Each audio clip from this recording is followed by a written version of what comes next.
Okay, we're going to try to do a really quick video as a comprehensive tank show, okay? This is mostly for the marker bids community. I sell a lot of tanks on marker bids, and a lot of people have questions when they win the tanks on marker bids. What output pressure should I get, stuff like that, okay? If you haven't been on marker bids, go check it out. I've been running that site since September of 2010. I've shipped about $2 million worth of paintball product all over the world. We got about 36,000 registered users, and we ship free worldwide shipping everywhere. It's like a gambling website. It's a blast. It's crazy to run. We spend about $30,000 a year shipping products all over the world. And we sell a lot of tanks, mostly Ninja tanks. Okay, output pressure. Back a long time ago, Crossfire was one of the first companies to come out with it. They had the blue regulator and the red regulator. The red regulator was the high pressure output. The blue regulator was the low pressure output. I believe this came around about 2004. Ninja Paintball, in the past couple of years, now has 3 different output pressures that you can choose for your tank, okay? They have the high output pressure, okay? Now the first thing I want you guys to understand, if you are new to paintball, is that inside of here, inside of the tank itself, it holds 4,500 PSI, okay? To put this in perspective, your car tires hold about 32 PSI, okay? Mountain bike tires are about 60 PSI, or road bike tires, like a 10-speed, are about maybe 70, 80 PSI. You know, motorcycle tires are like 42 PSI.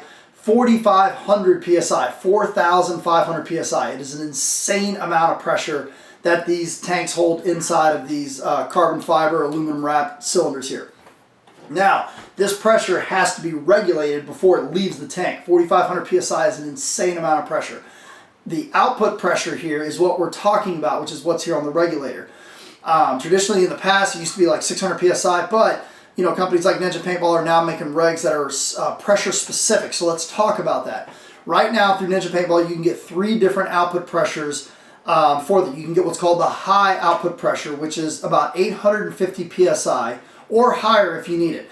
That is really good for guns like the Tippmann A5, the Tippmann Model 98, a Spider, or even some of the older classic guns like this one, the Automag RT, or even if you've got an Automag that just has a reactive trigger in it. Typically Automags tend to really like the higher output pressure, makes the trigger a lot more, kicks back a little bit better. So that's high pressure. Very, very rare, that people would spend $200 on a tank to go on a $180 gun. It happens, but high pressure output regulators typically tend to be pretty rare.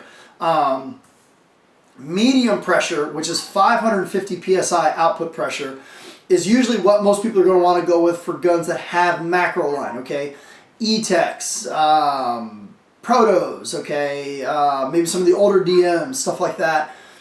Medium pressure tends to work with almost all of the guns. And also, if you have an Axe or a Vanquish or a Defender, those guns also typically like the medium pressure. The last one is the low pressure, okay? Recently here, 2014, going into 2015 now, a lot of guns now are going to macroless design guns, which means that the air goes unregulated through the gun before it gets to the regulator. Okay, guns like the G6, Bob Long G6R, Bob Long Reptile, Bob Long Insight, DLX Lux, Clone GTI, the DM14 and the DM15. Those guns, if you notice, they don't have macro line. They have an ASA, they have internal plumbing that goes to the regulator. Those guns, and also I'll remember it here in a second, the Diadem, that's another one. Those guns typically really like low pressure air going through them. There's a lot less stress on the internal piping before it gets to the actual regulator to regulate the air pressure down.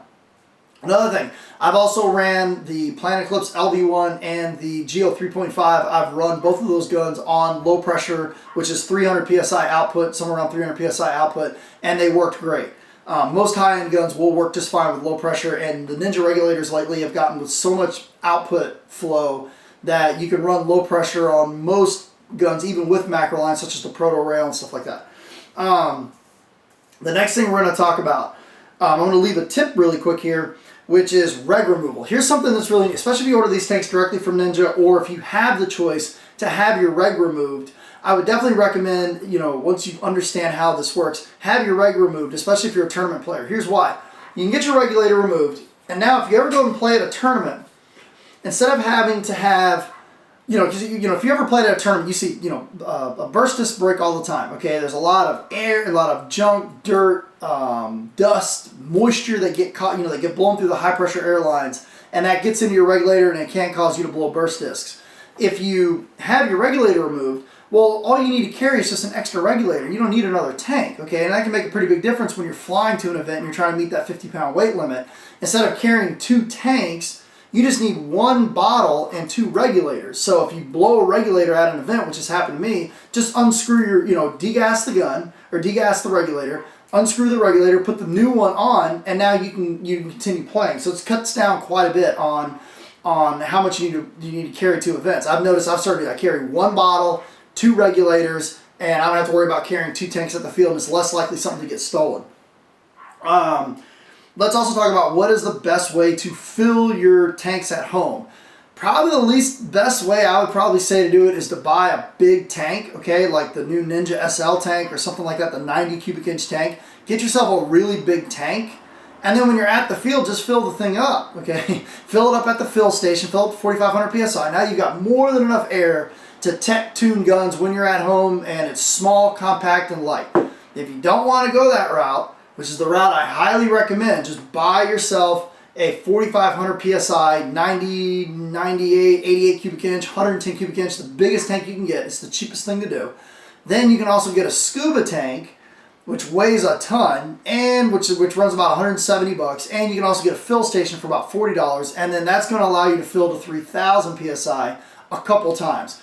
I personally think if you want air at home and you really want the ability to just fill up, to test guns out when you're at home, get yourself the biggest high pressure air tank you can, which about 100 cubic inch tank, and then just use that. And then the best part is that's very easy to sell, and it's also easy to ship. Okay, so if you own it for a year or 2 and you want to sell it, well, now you're shipping something that weighs 3 pounds. It doesn't weigh like 30 or 40 or whatever. Okay. Next thing we're going to talk about is the standard stamps that are on here. You hear this all the time. Is this tank legal in Canada? Is it legal in Europe? Is it legal in the US? Okay. There's 3 stamps that they have for tanks. Okay. The first stamp is the DOT stamp. That is for the United States of America. Okay. 99% of the tanks out there always start with the DOT stamp for USA. 1 notch above that is the TC stamp for Canada. Okay. I know recently Ninja, this information is going to get outdated soon enough, but Ninja released the SL tanks. It took them about 6 months, and they finally got the TC stamp to be approved in Canada for the 68 cubic inch tank. So if you live in Canada, obviously you want to make sure that you get a tank that is TC stamped. I saw one time, I think it was at the GI booth one time, they were selling a Canadian tank that had a Canadian flag on it, but it wasn't a TC stamp tank. So I felt bad for anybody from Canada that came down and bought that tank, flew back to Canada with it, and realized they couldn't fill it in their own country. That would really suck.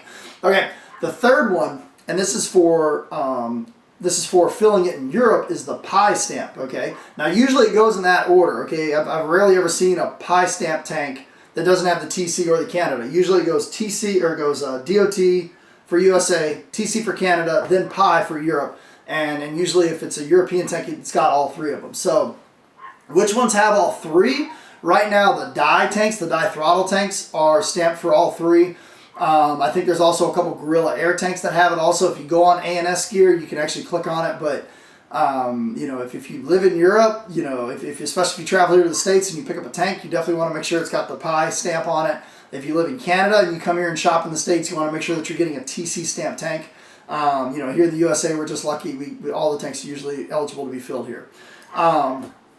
So that is the comprehensive tank show. I wanted to do this just one video really quick, especially for the Market Bids patrons. We ship out about 3 or 4 of these a week on Market Bids that we sell these. Also, these new Ninja SL tanks. SL stands for super light. Are amazing. They come in the 68 cubic inch, 77 cubic inch, and 90 cubic inch.